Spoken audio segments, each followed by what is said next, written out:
Hello friends, good evening.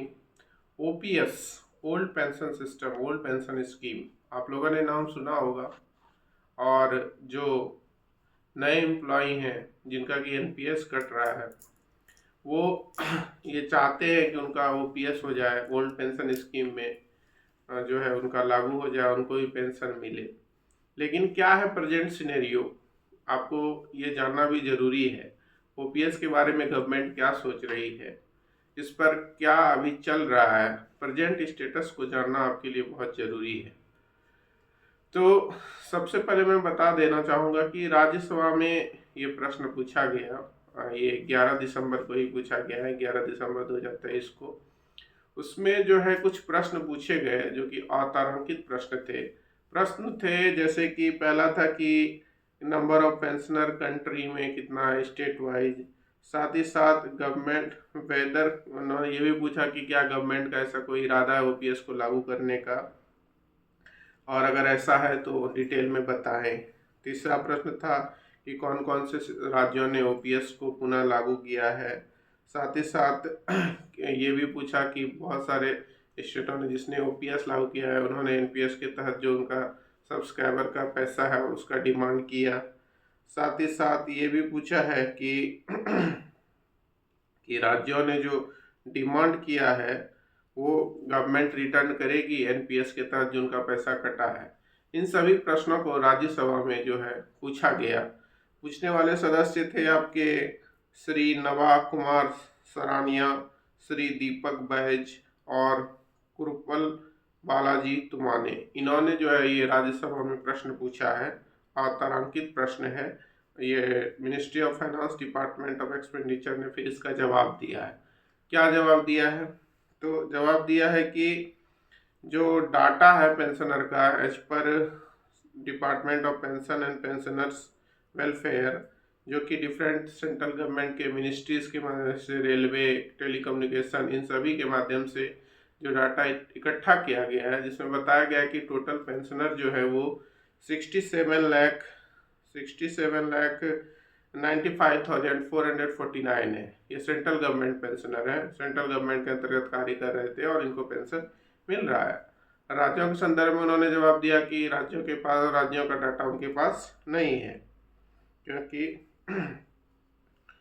उनका database central government maintain नहीं करती है। उसके बाद दूसरा और महत्वपूर्ण प्रश्न जो हम लोगों के लिए बहुत ही ज़्यादा जरूरी है जानना, कि old pension propose to restore old pension, restore करेगी ओल्ड पेंशन को government.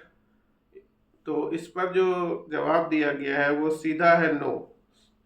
No such proposal is under consideration of government for restoration of OPS in respect of central government employ. ये सीधा कहा कि सेंट्रल गवर्नमेंट एम्प्लॉय के लिए OPS को पुनः रिस्टोर करने का ऐसा कोई अभी इरादा नहीं है। और साथ ही साथ ये भी कहा कि उन्होंने एक कमेटी बनाई है फाइनेंस सेक्रेटरी के चेयरमैनशिप में, जो कि ये देख रही है कि एनपीएस जो वर्तमान में लागू है, जो इसका स्ट्रक्चर है वो सही है कि नहीं है, क्या उसमें कोई चेंज की ज़रूरत है। ये जवाब है। साथ ही साथ स्टेट के रिगार्डिंग जो राजस्थान, छत्तीसगढ़, झारखंड और आपका पंजाब और हिमाचल प्रदेश, जो जिन्होंने कि इन्फॉर्म किया था सेंट्रल गवर्नमेंट और pension fund regulatory and development authority PFRDO की, आरडीए को, कि वो ओपीएस को फिर से लागू करेंगे। तो इस संदर्भ में राज्यों को ये भी प्रश्न पूछा गया है कि जो राज्य ये ओपीएस को पुनः से लागू कर रहे हैं तो उनको पैसा मिलेगा, उनका जो एनपीएस में सब्सक्राइबर का पैसा है उसका क्या स्टेटस है। तो इस संदर्भ में जो जवाब इसमें लिखा है वो जवाब ये लिखा है कि there is no provision under PFRDA act 2013 and PFRDA exit and withdrawal under National Pension System Regulation 2015, other relevant regulation which the accumulated corpus of subscriber का accumulated जो कॉर्पस है, जिसमें कि आपका गवर्नमेंट का कंट्रीब्यूशन होता है, एम्प्लॉयर का कंट्रीब्यूशन होता है, एम्प्लॉय कंट्रीब्यूशन होता है towards NPS along with accruals can be refunded and deposited back to the state government। मतलब इसमें जो सीधा सीधा इनका कहना है कि पीएफआरडीए में जो एक्ट है, पीएफआरडीए एक्ट 2013 का जो एक्ट है और एग्जिट और जो विड्रॉल का जो उनका नियम है एनपीएस का, उसमें ऐसा कहीं कोई प्रोविज़न नहीं है कि जो पैसा कटा सब्सक्राइबर का एनपीएस के अंदर तहत उसको राज्यों को वापस करना है।